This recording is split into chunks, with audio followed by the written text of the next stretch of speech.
यह कहानी है किशनगंज के गांव की।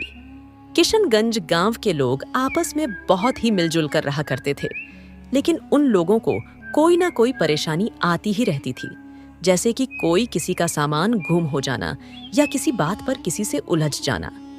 तभी उसे गांव में एक अनजान व्यक्ति आता है और वह यह देखता है कि इस गांव के लोग बड़े ही मूर्ख हैं, छोटी छोटी बातों पर ही बहुत परेशान हो जाते हैं। वह सोचता, क्यों ना इस परेशानियों का फायदा उठाया जाए, मैं इसी गांव में अब रहूंगा। उसके दिमाग में एक योजना आई। उसने सोचा, क्यों ना इस गांव में एक पाखंडी साधु बनकर जाया जाए और उसी गांव में छोटे मोटे तो परेशानियां हैं, उनको उलझा के इसी गांव में रह लिया जाएगा और साधु बाबा होने के कारण गांव के लोग खाना पीना भी दे देंगे। वह अगले दिन साधु के रूप में इस गांव में उसे गांव के चौराहे पर चला गया।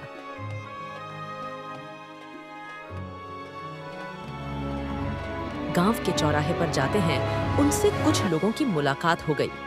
वह पाखंडी साधु बोला, बच्चों में बहुत भूखा हूँ, मुझे कोई भोजन करा दे तो मैं उसका कोई भी परेशानी अपनी शक्ति से सुलझा दूंगा। इतने में एक आदमी वहां से जाकर अपने घर से खाना लाने चला जाता है। वापस खाना लेकर वह आदमी बाबा के पास आ जाता है और बाबा को खाना खिला देता है। वह पाखंडी बाबा खाना खा लेता है।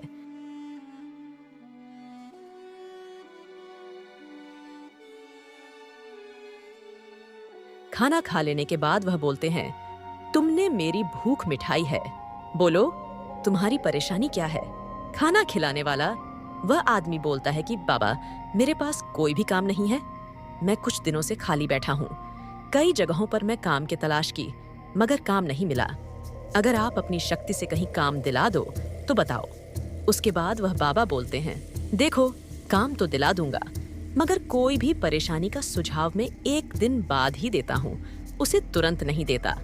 फिर उसके बाद दूसरा आदमी बोलता है, ठीक है बाबा, मैं कल आपसे मुलाकात कर लूंगा। तभी वह पाखंडी साधु बोलता है, लेकिन मैं कहाँ रहूंगा, मैं इस गांव में किसी को जानता भी नहीं।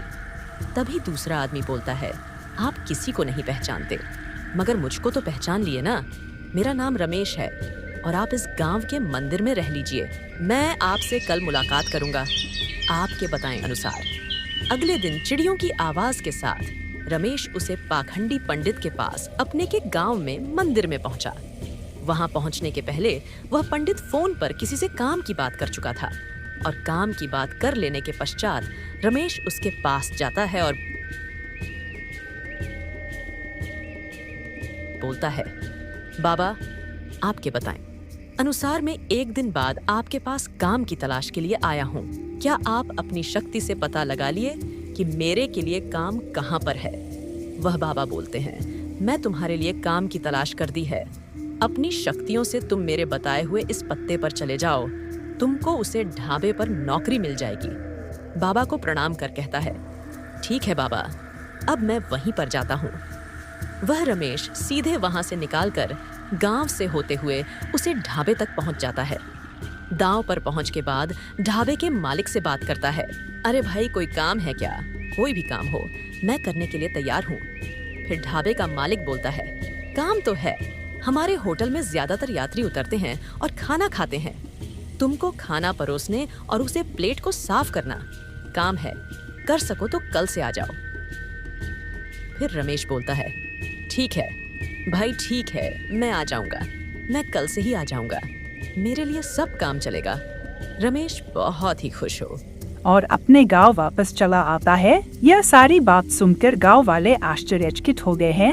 आखिर एक बाबा अपनी शक्ति से किसी की काम की तलाश कैसे कर सकता है? लेकिन जो हुआ अच्छा हुआ, रमेश को कम मिलेगा और उसके घर वाले भूखे नहीं सोएंगे। लेकिन यह सब गांव के एक आदमी को अच्छा नहीं लगा। उसका नाम सुरेश था। सुरेश अपने घर गया और कहने लगा, एक साधु बाबा अपनी शक्तियों से किसी को काम कैसे ढूंढवा सकते हैं? साधु बाबा का काम तो उपचार करना होता है, ये काम ढूंढना और वो भी अपनी शक्तियों से, बड़े आश्चर्य की बात है भाई। इसका तो कुछ न कुछ परीक्षा लेना पड़ेगा। मैं अपने बंदैया को अपने घर में छुपा देता हूँ और उनसे जांच पड़ताल जरूर करता हूँ। असलियत सामने आ ही जाएगी। अगले दिन बाबा से जाकर गांव का पास चौराहे पर सुरेश कहने लगा, बाबा, मेरा बंदर गुम हो गया है। मैं बहुत परेशान हूँ, 2 दिनों से मिल नहीं रहा। बाबा, अपने शक्तियों से मेरे बंदर को आप ढूंढ दीजिए ना, मैं आपको बहुत मूल्यवान वस्तु दूंगा। फिर वह बाबा बोलते हैं, ठीक है, तुम्हारे बंदर को तो मैं अपनी शक्ति से ढूंढ दूंगा, मगर मैं कोई भी परेशानी के समाधान एक दिन बात करता हूँ, तो तुम कल मेरे पास मंदिर के पास आना और साथ में गांव वालों को भी लेकर आना। सुरेश कहता है, ठीक है बाबा, मैं कल गांव वालों के साथ आपके पास मंदिर में आऊंगा। उसी रात को वह पाखंडी बाबा पूरे जंगल के तरफ, घर के तरफ, हर एक जगह पर उस बंदर की तलाश किया, मगर बंदर कहीं न मिल सका। सभी लोग तो सो रहे थे। बंदर तो सुरेश के घर पर ही था, मगर किसको पता था।